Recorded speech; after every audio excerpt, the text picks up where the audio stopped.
Yes, it is recording now. All right, good to see you. Good to see you, Arjun. How are you? How is Dubai? Such a pleasure. Thank you, Christine. It's lovely to be here with you and excited to add value to the wonderful Kenyans who are joining us today. Oh, beautiful, beautiful, beautiful. My name is Christine. If you're here for the first time, my name is Christine, and this is Soft Skills by Christine, and we're just calling this soft skill conversations, where we are just having an informal but informative conversation with someone who's going to add a lot of value. And I'm really honored to have June Aiyar here with us today.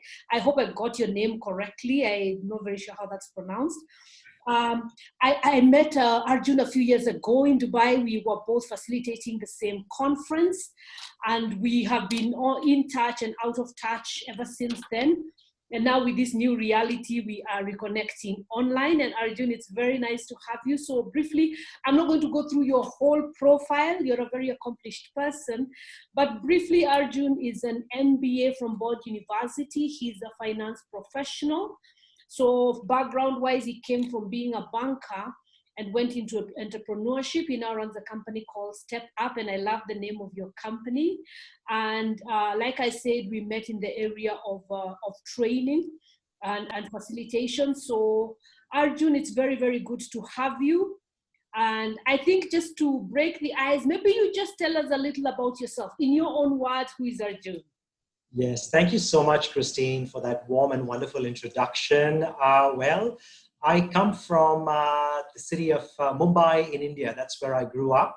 And I was very fortunate to have studied in a school where there was prominence and importance given to the English language.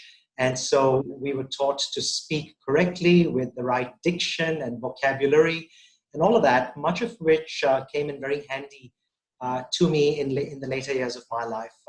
Grew up in India, traveled overseas quite a bit while I was there, and had an opportunity to see the world and also observe that people are different in different parts of the world. Cultures, attitudes, philosophies, mindsets, belief systems vary. And that certainly made me very curious and intrigued. I was fortunate enough to study in Australia, did my master's degree there, studied finance, studied information systems, and got a master's in business administration, and just had a desire to make a lot of money. And at that point in time, it was finance and hence banking, and 3 years of banking. And then after that, in 1998, I started my business, and 98 until now is what I've been doing all this time. Yes. So yeah, there you go. That's the short version. Something just struck me as you're talking about yourself, Arjun. You said you started with this ambition to make a lot of money. Is that not your ambition now? It's not my primary ambition. Okay. I like that clarity. I like that clarity because I would like this conversation to be about corporate versus self-employment. You know, self-employment versus formal employment. Now, we are, of course, doing this. It's impossible to ignore the COVID element in our lives because our lives have completely been uprooted, and a lot of people worldwide have found themselves jobless, have found themselves unemployed, and people have been shoved. And there's this whole thing of, I'm not cut out for entrepreneurship. I'm not a business person. A lot of people have told me that they are not business people. And you actually fit the kind of cliche that we would like to say, because you coming from a background of finance. Finance are very linear-minded people. They're very left-brain sort of people. So I'm interested to know, how did you transition from being a finance professional to being a speaker and trainer? Because for me, that looks like opposite ends. Yeah, that's a great question, Christine, and thank you for asking. I think the root of that comes down to one's life purpose. Okay. And John Maxwell, who is the world's #1 authority on leadership, once wrote, he said, the two most important days of your life, and the two most important days of your life, day #1 is the day that you were born, and day #2 is the day you discover why you were born.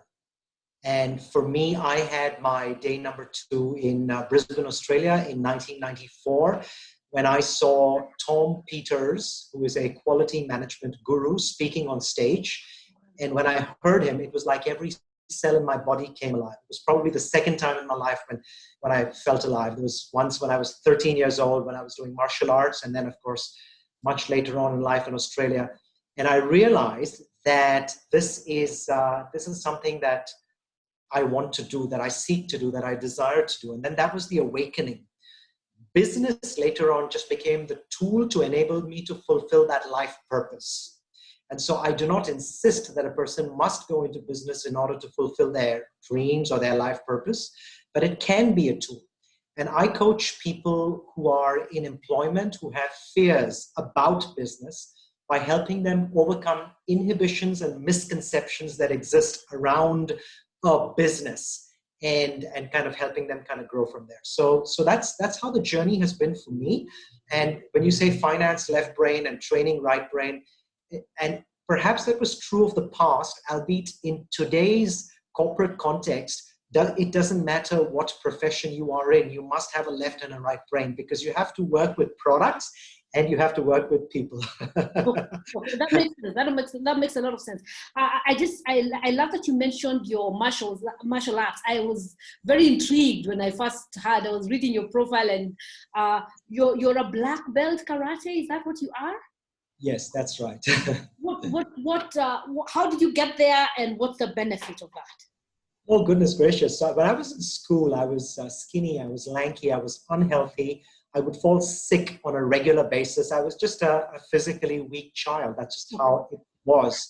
But I had a desire to break out of it. And I started through a set of synchronous circumstances. Bruce Lee movies started showing up in my universe. And I started to observe these guys who did not, they didn't look strong, but they were phenomenally fit, and flexible. So there was that curiosity that was birthed. And I found my way into a martial arts school in Mumbai, and through a set of circumstances discovered a teacher who transformed my life. And he took a lot of the energy that I had inside of me and channeled it towards better things. So that's really how it all started. Yes. Okay, I heard you say something once concerning the martial arts, and you said your teacher taught you how to fight so you wouldn't fight. Now, I want to apply that to our discussion on business and entrepreneurship and everything, because business is made to look like a struggle. Now, in our country, let me familiarize you a little with our culture. We tend to say, first of all, the word working. If someone says I'm working, that means I'm employed. So that if someone is saying that their mother is a stay-at-home mom, they're likely to say something like, my mom doesn't work. Now, of course, that's very offensive because she probably does more work than anyone else. But we tend to associate formal employment with working. In our language, it's the same word, okay? And so self-employment and going into business, there's a cliche in our country that calls it a hustle. What's your hustle? All right.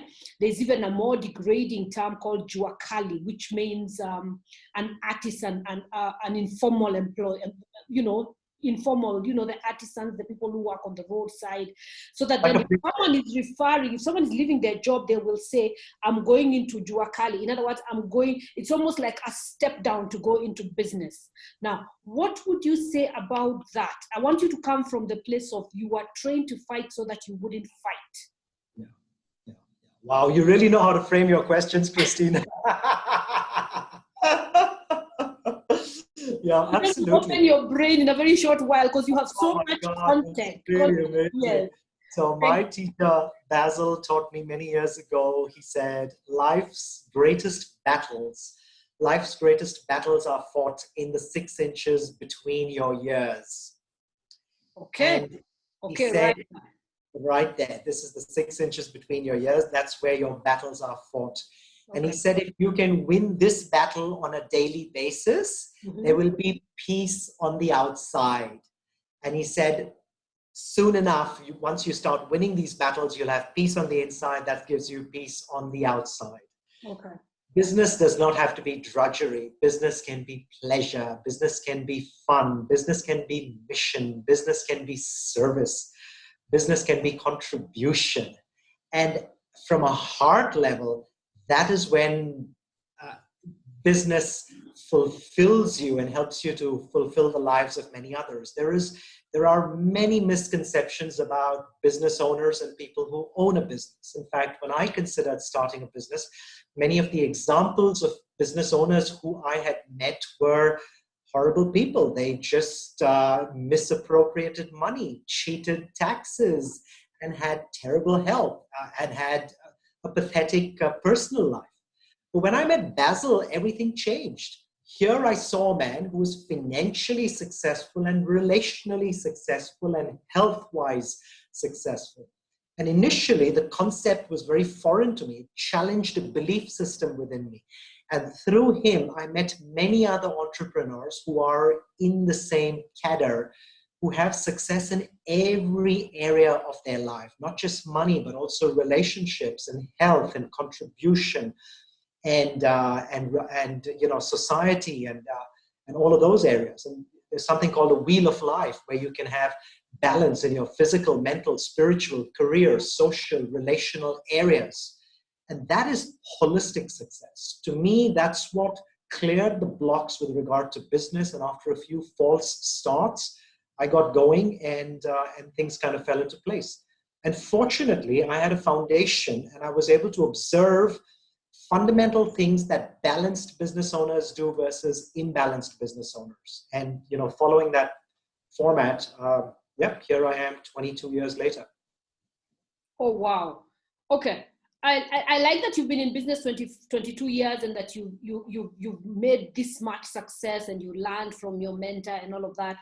But let's be a bit realistic, we are making business look like honky-dory, all is well, start a business, succeed tomorrow.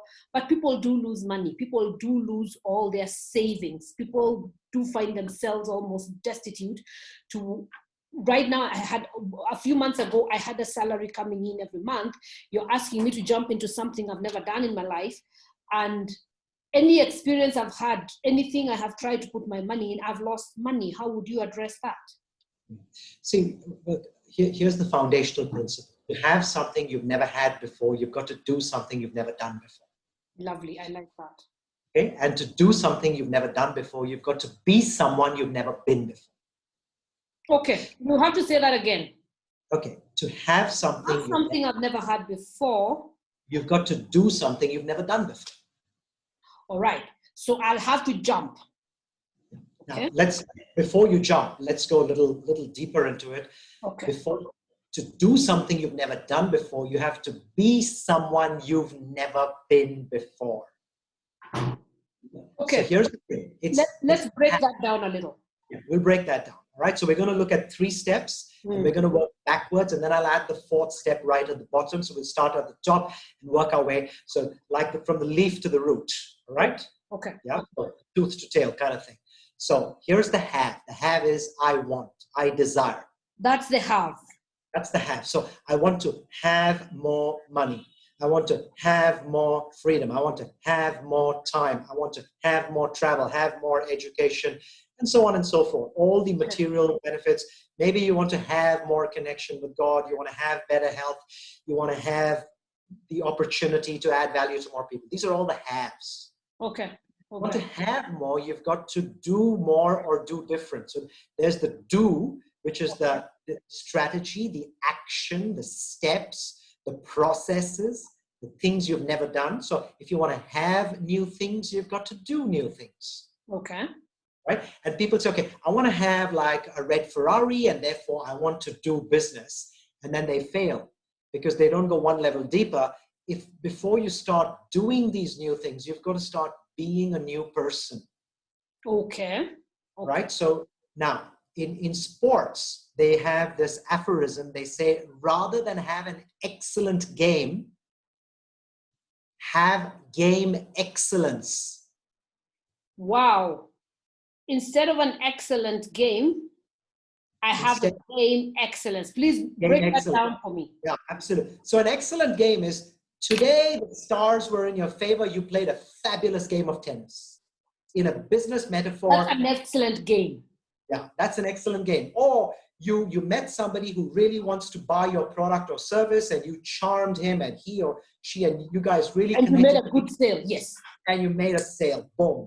And this could be in business or in corporate, whether you, in a job as well, you could do this. Or it could be you performed fabulously in a presentation in a conference room and you impressed everybody.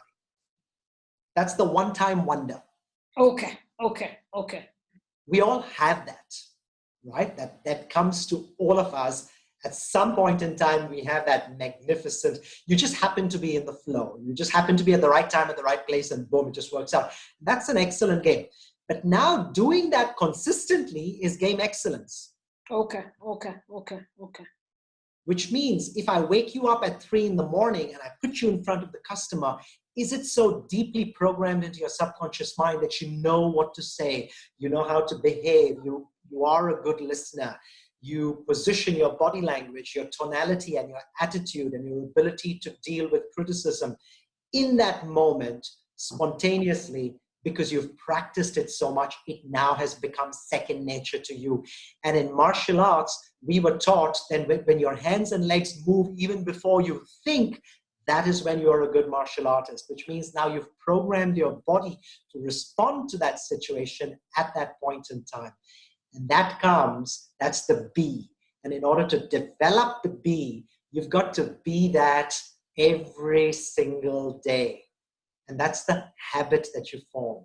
The person that you are in the morning, from the time that you wake up and through the day and through the night, the books that you read, the audios that you listen to and the videos that you watch, the seminars you attend and the people you interact with, define who you become. And we are human beings. We're not human doings, we're human beings. And who are you being? And we are being like the environment. So if you're spending half your day watching television, you are being the negativity that is being perpetuated by the media or the violence in the movies. Okay. But yeah, so that's the sort of the have. So it's the be, do, have, and those are the 3 steps. And whenever you're ready to ask me the question, I'll tell you about the 4th step. I'm so dazed. I'm totally dazed. I am slightly thrown out. Okay. Yeah. I wanted to say this while you were speaking. You said something on game excellence, and Yes. it brought to me the expression of luck is when opportunity meets preparedness. And I'm reminded of something that I read in the little book called what is it? The Richest Man in Babylon. Okay, yes. Yes. There's a concept there that says something about the goddess of luck. Yeah. They say a lot of times we look for the goddess of luck where she doesn't dwell. Yeah. And luck is what finds you in your normal operations. When you set your operations to where there is no, luck will find you. Like luck is not something you chase. Luck is something you find that will find you. So that the scenario you are describing, where I did one great presentation to someone who was willing to listen, that then becomes the norm rather than the exception. That's so absolutely. I like that. So what we are supposed to be focusing on is who we are rather than what we are doing, because who I am is going to alter what I do, and it will alter what I'll have. Is that what you're saying? Yes, absolutely. And and therefore the words I am. I am confident. I am a student. I am enthusiastic. I am wise. And these are affirmations. And when you live by those I am affirmations, you now strive to become that kind of person. Also, you spoke about luck. Basil taught me many years ago, LUCK, labor under correct knowledge, luck. He also taught me, he said, the harder you work, the luckier you get. And remember, hard work does not have to be painful. Hard work can be fun because you're doing what you're enjoying, and you're doing as you're being, and you're serving, and you're adding value. And that is the principle of luck and where it kind of comes from. All right. I would like you to delve into that a little, because you said hard work doesn't have to be hard. Yes. We are from the school of thought of hard work is hard. I've been in corporate, it's competitive, it's how stressed am I every day, it's how many hours can I put in every day. What do you mean hard work is not hard? So hard work can be time consuming. Yes. But the time that you're using can be time that you're enjoying doing it or time that you're hating doing it. Okay. So it's a function of what am I working hard at? Is that the difference? Absolutely. And are you working hard at the thing that gives your spirit joy? Okay. I'd like to pursue that for a minute. How will I find that thing that gives my heart joy? Now, in my book, I call that your unfair advantage. Everybody has got something that's an unfair advantage for them, so that if you compete with them in that specific area, you're doomed to fail because they have an unfair advantage over you in that specific area. And for example, you had the unfair advantage of having being exposed to a lot of cultures in your childhood, having gone to that school, that became your, and you played it. So in my book, I talk about playing to your unfair advantage. What are those, what's around your circumstances that you can play to your advantage, right? So are you saying then that hard work becomes not hard when I am playing in my area? Is that what you're saying? Yes. When you discover what your life mission is, when you discover the thing that when you do that thing gives you joy and creates joy for many others. And I have met taxi drivers who love driving their cab and serving people who sit in the back of their cabs. They just enjoy it. I have met people who work in restaurants as just the server who enjoy that process. And I've met multi-millionaires who make like millions of dollars a year and enjoy that process. Okay. But Shakespeare said, above all, to thine own self first be true. The highest form of truth is truth to your own self. So when you are truthful to yourself that, hey, this is the thing that lights my fire, that gives me joy, that makes me feel true to my own self. And now when you dive into that particular thing, you discover that the universe makes room for you. There is a conspiracy that plays out, that assists and enables and aids and abets your efforts in that direction.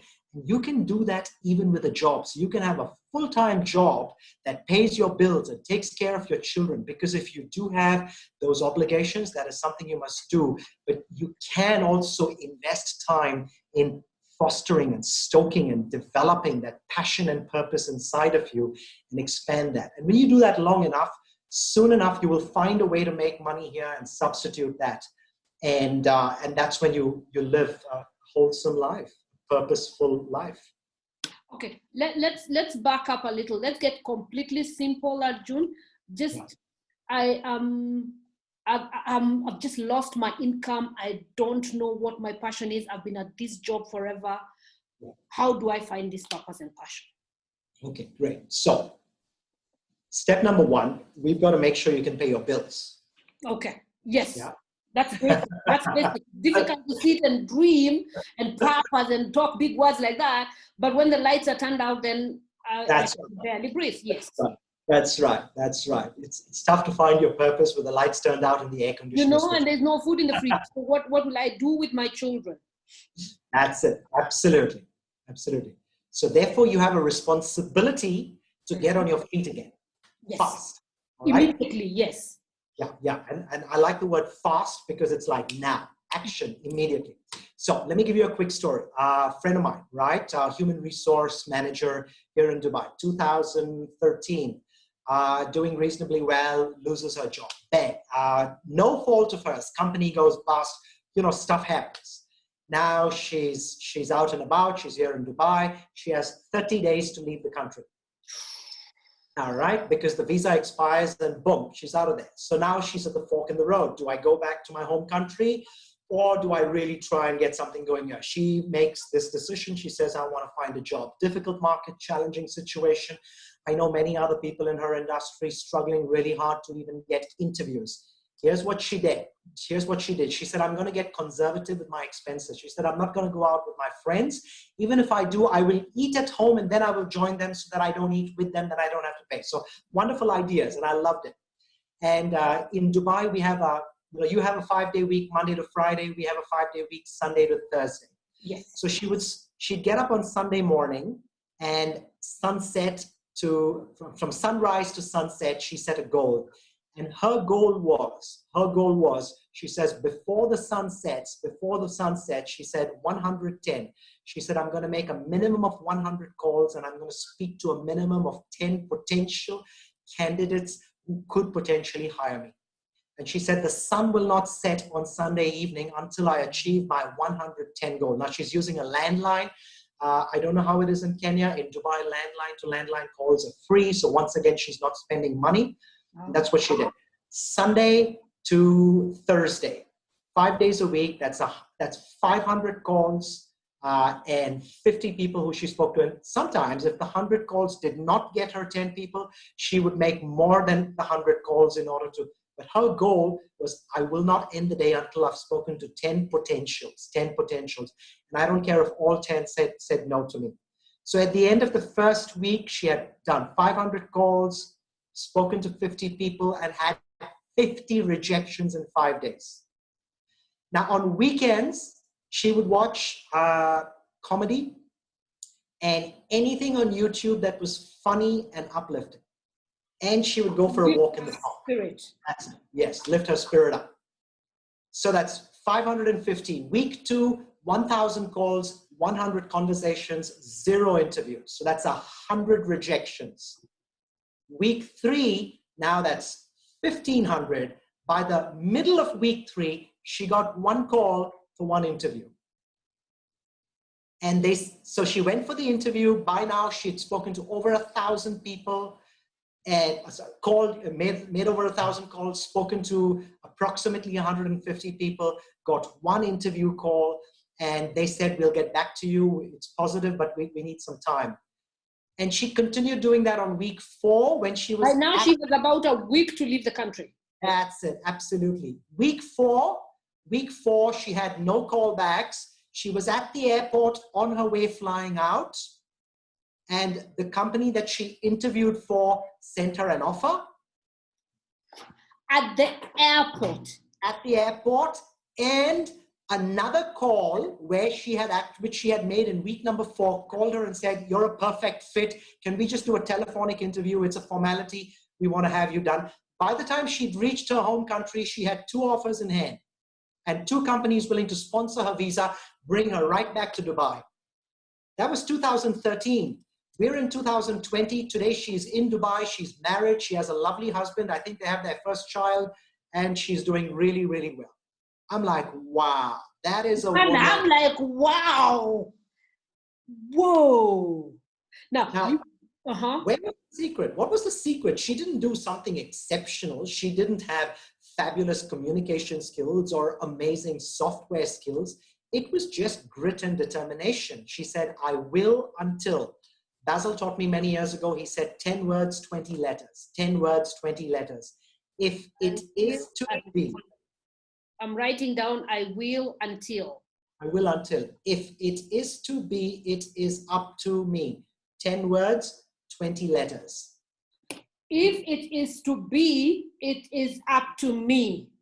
Wow, that's worth writing down as well. When you're telling your story, what came to my mind was massive action. That's it. Massive action, because a lot of times we give it, and I like a speaker who said, one of her audience, someone had been following her, and so she asked, I know what you're saying, but it's hard. And she was like, excuse me? What made you think it was going to be easy? Because it's very easy to, usually the cameras catch. Now, I come from an athletic country, so let me talk to you about athletics. The cameras usually catch the gold, the finish. They do not catch the process. And I remember once a reporter saying when someone had finished a marathon, and had won something like $10 million. I don't remember the exact, but a large amount of money. And so they said he made 10 million shillings in 2 hours. And I remember saying, really? It did not take 2 hours. It took months of training. It took recovery from injury. It took running through the weather when it's raining, when it's cold, when it's warm, when it's hot. He's practicing and practicing and practicing. And all that the camera takes is the last 2 minutes of the race. Even the race itself was 2 hours. That's a lot of grind. So that the camera finally picks the last 2 minutes and says, wow, here he has won, and here's 10 million shillings. So I like the idea of massive action, but that was some serious action. 1,000 phone calls. And you know what? You know what the kicker was? When she got back with a job, a couple of her friends told her, hey, you were lucky. Many of us have been applying to jobs for so long. You were so lucky. And I'm like, oh my God. LUCK, labor under correct knowledge. I'm like, the harder you work, the luckier you get. You will not be denied if you have a dream. You will not be denied. Oh, I like that. I like that. Does that depend on which market I'm in, Arjun? Because possibly someone is listening to us and thinking, forget it, I'm in Africa. I'm not in Dubai. We don't have 1,000 companies here. What would you say to that? Okay, here we go. So now, this is business philosophy. And I have lived my life through 1 to probably say 3 recessions in the last 22 years because of these words. So what I'm sharing with you is not just airy-fairy philosophy. It is stuff that is ingrained in me and is part of my DNA. Here's what Basil taught me many years ago. He said, your prosperity is not determined by the economy. It is determined by your philosophy. Say that again, please. Your prosperity is not determined by the economy. It is instead determined by your philosophy. Now, let me give you an example. Let me give you an example. Yes. So like, let's say right here in Dubai, I do a lot of work in the banking industry. Many of the banks are my clients. So somebody asked me the other day, they said, how is the banking industry doing? I'm like, I don't know how to answer that question, because in the banking industry, there are banks that are making lots of money.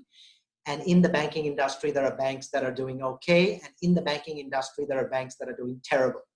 And all these banks are in the same market with the same clients. They have the same regulations and the same government, but some are thriving and some are barely surviving. And what is the difference is therefore how the people, which is primarily the leader of that organization, thinks. I do a lot of work here in the jewelry business and in retail. And I've noticed that when markets go up and down, right now I'm coaching a gentleman. He's a jewelry entrepreneur. And I know other people in the jewelry business who are really struggling, who are in the red, but this particular person is prospering. He's profitable. He has increased the salaries of his employees during the Corona crisis. Increased. And this is not an egotistical thing that he's done. He's actually increased his profits because there are things that he has done to attract more clients into his business, and trained his staff to do that, and doing extremely well. So I'm like, wow, same industry, same product, same customers, same government regulations. And there is this one person who's doing phenomenally well, and there's somebody else who's complaining every single day. And it's not, I mean, it's the mechanics are different, of course, but it's the psychology of the owner, which is driving this business in one direction and driving this business in the opposite direction. So your prosperity is not determined by the economy. It is determined by your philosophy. Number two, this is... Okay, number two. Basil said, the economy may be bad for the masses, but it's always good for the masters. Whoa. Okay. So even while everyone is in the doom and gloom that's going on, there is the masters who are going to thrive through this season. Correct. And the mastery of your thinking is the mastership that we are talking about. Okay. Which is what? all successes, whether it's success in sports or in business or in philanthropical areas, you will notice that folks who are consistently successful have mastered their mindset, the way they think, and then they extend it with a heart set, which is contribution and value addition. And now you notice that no matter whether the market goes up and down, these people are consistently getting better and rising, or are hardly being affected by turmoil in the environment. Okay. Now, two questions, Arjun. You referred to Basil. I would like you to tell us a bit about Basil, who Basil is. And then you said something about heart set. If you can just shine a light on that a little, because I have in my mind a mindset. I've heard all about mindset. What's the heart set as opposed to mindset? Sure, absolutely. So Basil is my teacher, my mentor, my guide. Okay. I was very fortunate to have met him in March of 1998 in Johannesburg, South Africa. Basil is originally from the country of South Africa and has been living in Australia since the early 1980s.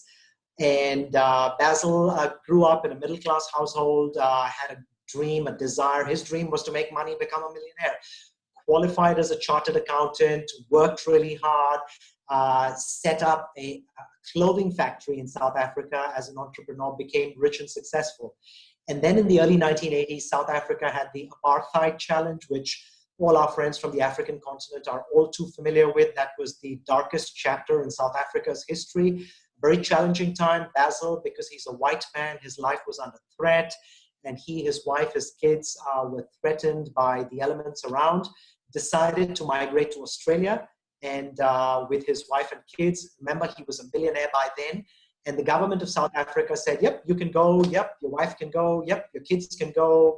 But you cannot take any of your money with you. So he lost his fortune.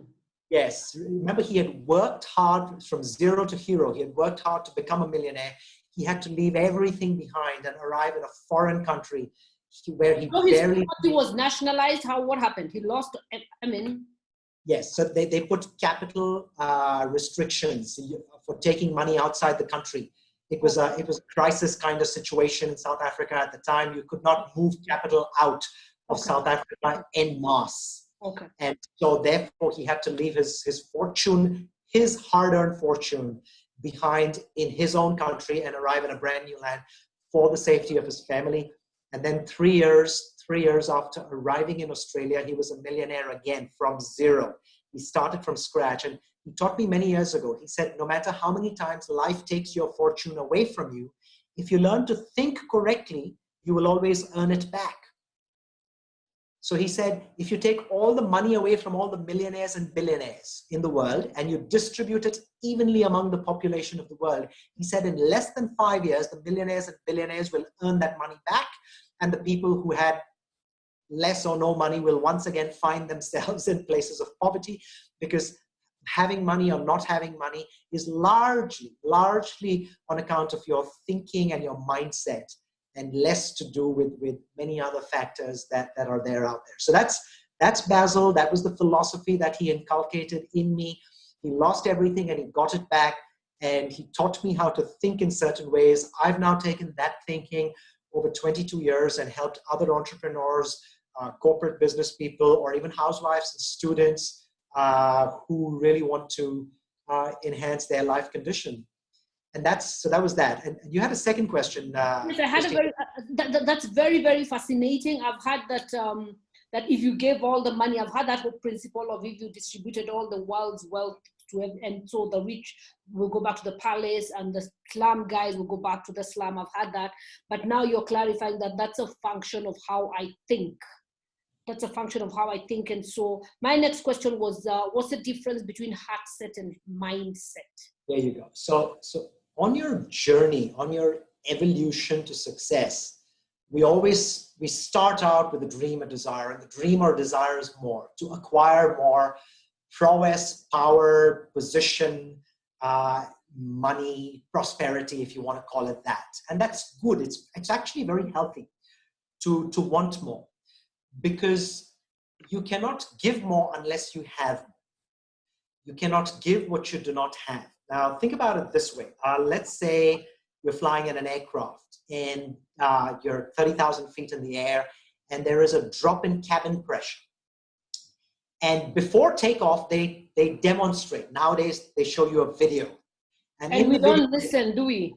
Yeah, we don't. So they say, in case of a drop in cabin pressure, oxygen masks will fall from the roof. And they say, put on your mask, put the elastic around, and breathe normally. And then they say something very important. They say, if you are accompanied by a child, put your own mask on first, then help the child. Now, this is your own. For us mothers. They say that for us mothers. They're so keen on rescuing our offspring that we might forget to survive for the child, you know. That's it. So the airlines have worked out scientifically, empirically, that if you want two people to survive, then the adult has got to put their mask on first. Only then will they have the capacity to help other people out. So now what we're doing out here is we're working on the mindset, but as your business grows, we want to make sure that you are contributing and adding value to other people's lives, because that's what creates a multiplier effect in the growth of your wealth, money, your network, and so on and so forth. So the heart set is adding value to other people. The secret to living is giving. And the measure of your life is less in its duration and more in its donation. So now the intention behind your product, your service, and the work you do, of course you want to add value to yourself. But remember, when your cup is overflowing, now you want to let it overflow into the cups of other people. The belief in abundance rather than scarcity. Remember, if you're constantly thinking of scarcity, you will be scared. True, very true, very true. Okay. So that's at the core of the heart set, and now you combine the mindset. So the mindset is helping you to create wealth. The heart set is helping you to help other people create wealth. And now this kind of, it's like a spiral that goes up, because now they help you, you help them, and that they help other people who also help them, and they now help other people, and so on and so forth. That's the multiplier effect. And the richest people in the world who have retained their wealth have always done it by helping other people get wealthy as well. So I am as wealthy as the number of people I help to get wealthy. And that is a great measure of your own wealth, because that is very soul enriching. Okay. So that I'll get a sense of satisfaction from the number of people that I'm helping. That's right. But don't deny yourself. Don't deny yourself. Okay, that's where we went to the mask thing. So put on my mask, my own survival tactic, and then help put masks on as many people as possible for my own gratification as well as for my own bank account. Is that what you're saying? So let me say it another way. No amount of you being poor can help other people get rich. Oh, I'm not sacrificing my wealth, then the other people will have the wealth for themselves? Let me say it another way. No amount of you feeling depressed can help other people feel happy. Okay. So the happier I am, the more joy I'm spreading around. So whatever I am, whether I'm healthy or wealthy or prosperous, I'm spreading. That's what I'm spreading out. Let's lead by example. If you want to help people who are depressed and you're also depressed, you're not going to be able to help them. You've got to be in a higher station in order to help them up. Now, you can empathize with them. That's fine. But your default state has got to be higher than the person you're helping, so that you can bring them to this higher station where you are at in that area, emotions or money or knowledge or what have you. Oh, lovely. This is so, I'm just thinking to myself, I'll have to replay this because myself, I'm learning so much from this interview. Thank you so much, Arjun. Now, a quick one. I've heard you say this once, that you introduce people to themselves. Would you like to break that down a little, especially concerning the area of breaking into entrepreneurship? Yes, absolutely. Now, when someone says they want to start a business, my first question to them is one word, and that one word is why. Why do you want to start a business? I no longer have a job. I have to pay the bills. Okay, but couldn't you get another job then? There is COVID, and so there is not jobs anymore. Great. Okay, so now notice that the motivation to start a business is desperation and not inspiration. Okay. So I need to move to a place where I am inspired rather than I am desperate. Yes. Otherwise, you'll start a business, and the moment the market opens up, you're going to scoot with your tail between your legs, and you're going to go ahead and get to a job. And that's okay. That's perfectly okay. Now, if you need to make ends meet during COVID and you have an entrepreneurial idea, then now let's move into a place of inspiration around that entrepreneurial idea and not do it because you're just desperate to kind of make ends meet.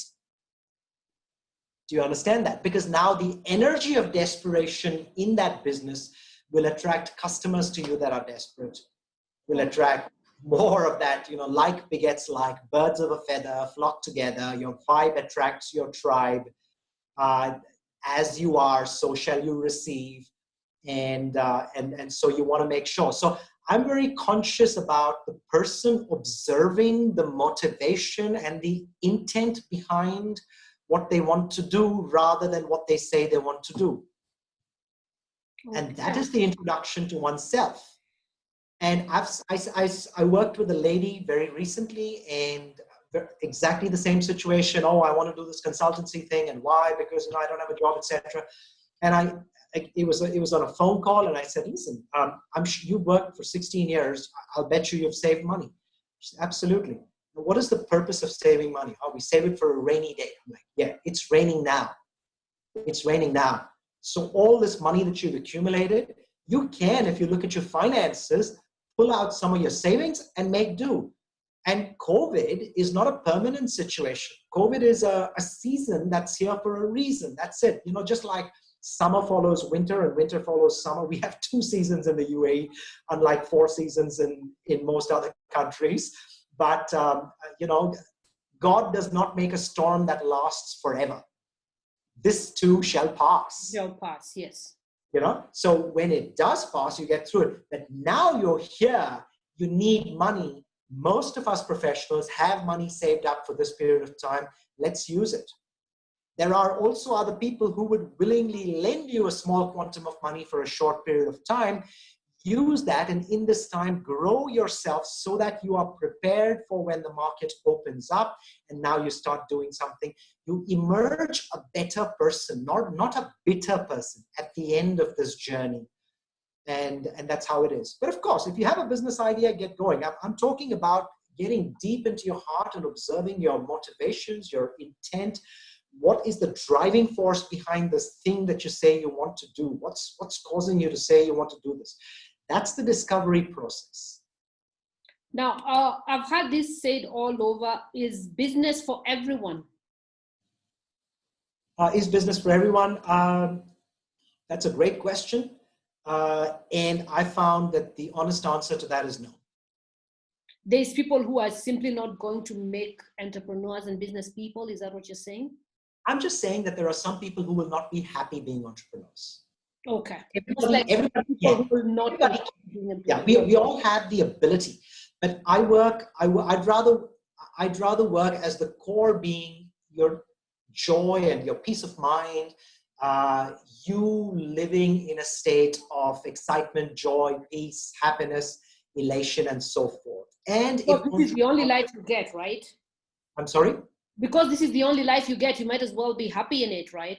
Yeah. So if being an entrepreneur is not going to help you feel fulfilled, then perhaps it's not something you want to do, because not only will you be unfulfilled and unhappy, but by extension, the people around you will also feel that pain and irritation.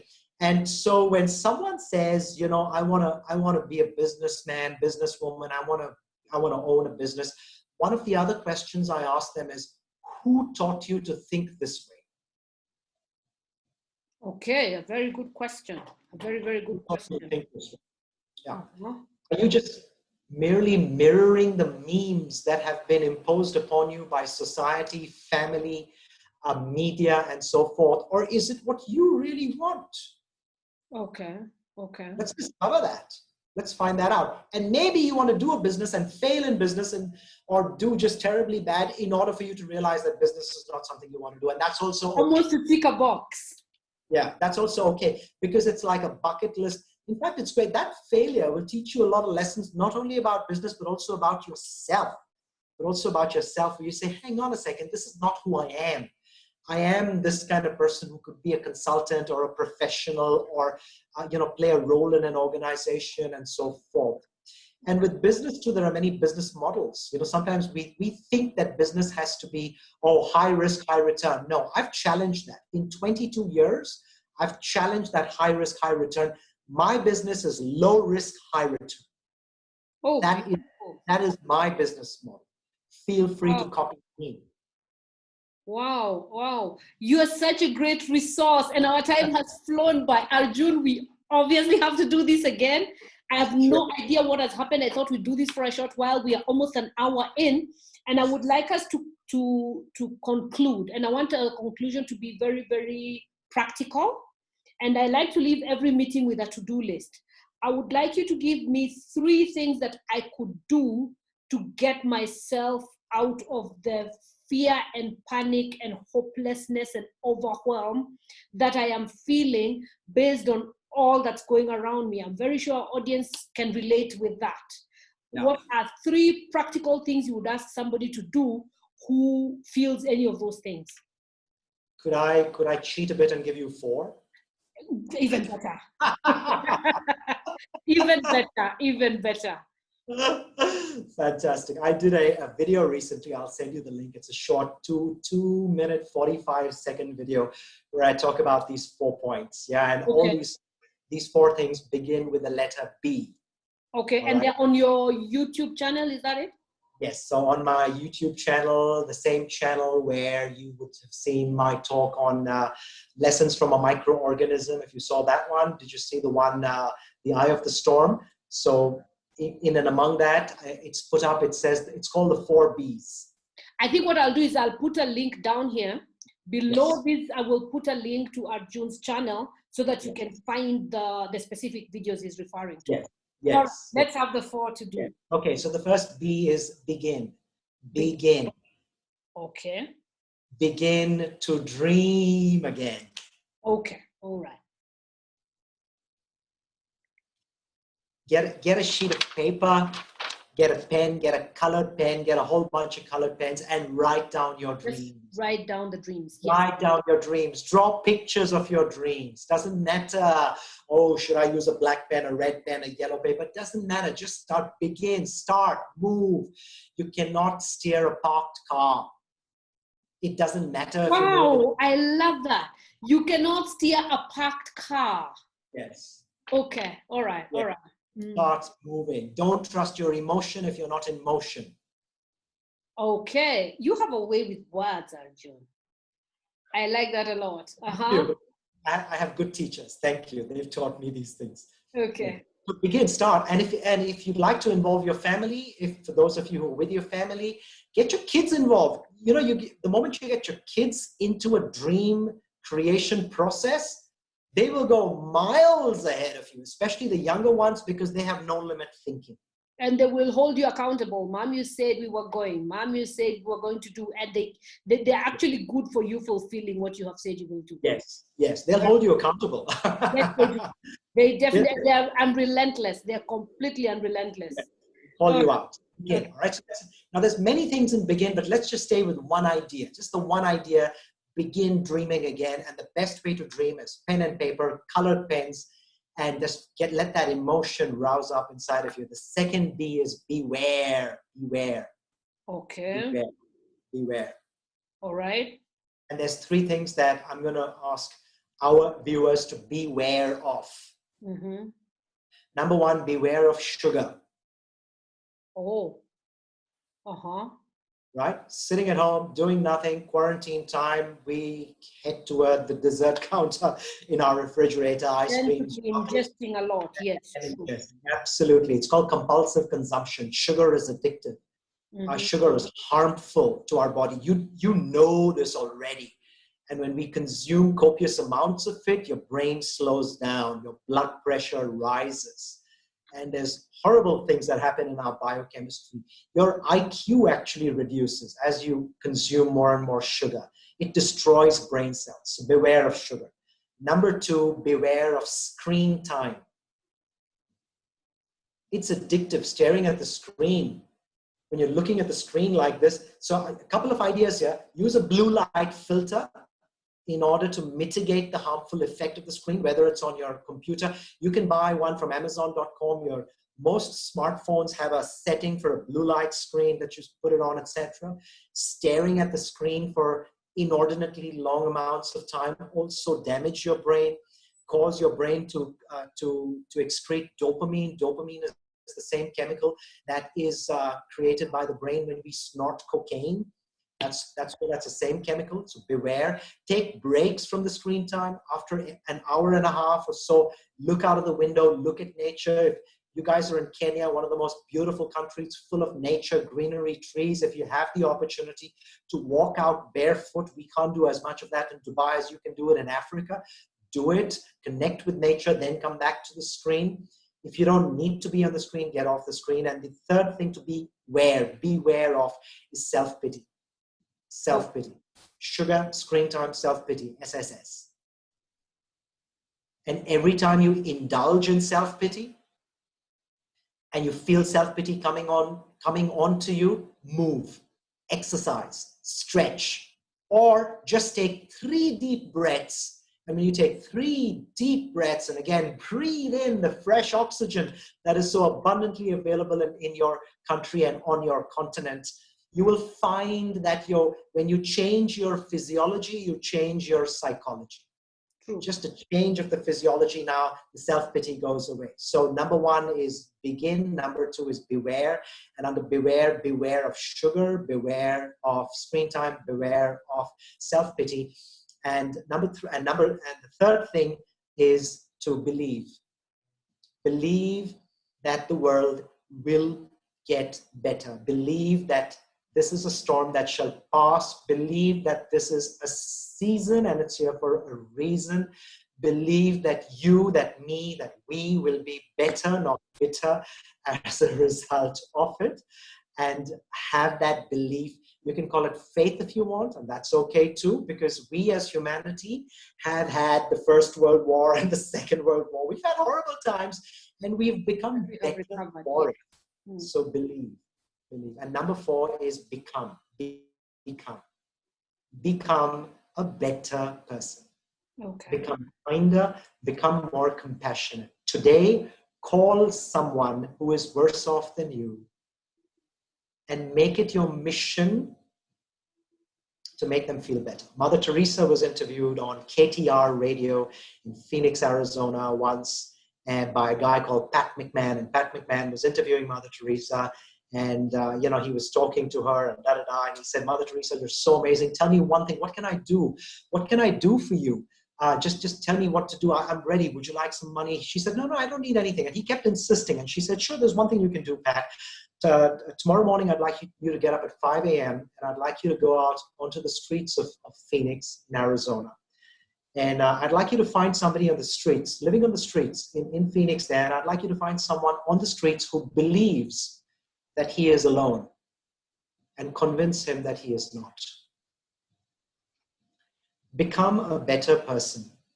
And you become a better person when you add value to somebody else's life. Be a go-giver rather than just a go-getter. So yeah, we're at the top of the hour now, and here are my 4 ideas and a shorter version of I've taken so many notes. This has been so enriching for me. Thank you so much. Like I said, we obviously will have to do this again, but this has been my great pleasure. I am very sure the audience will appreciate this conversation. It's very mind-opening. There is so much. I'm so glad that it is something you can play and replay, because you'll definitely not get the gist of all of it in one go. And so, Arjun, thank you very, very much. We really appreciate you at Soft Skills, and I hope we'll do this again soon. Thank you. I look forward to it. All right, and my best. We'll talk to you again soon. Okay.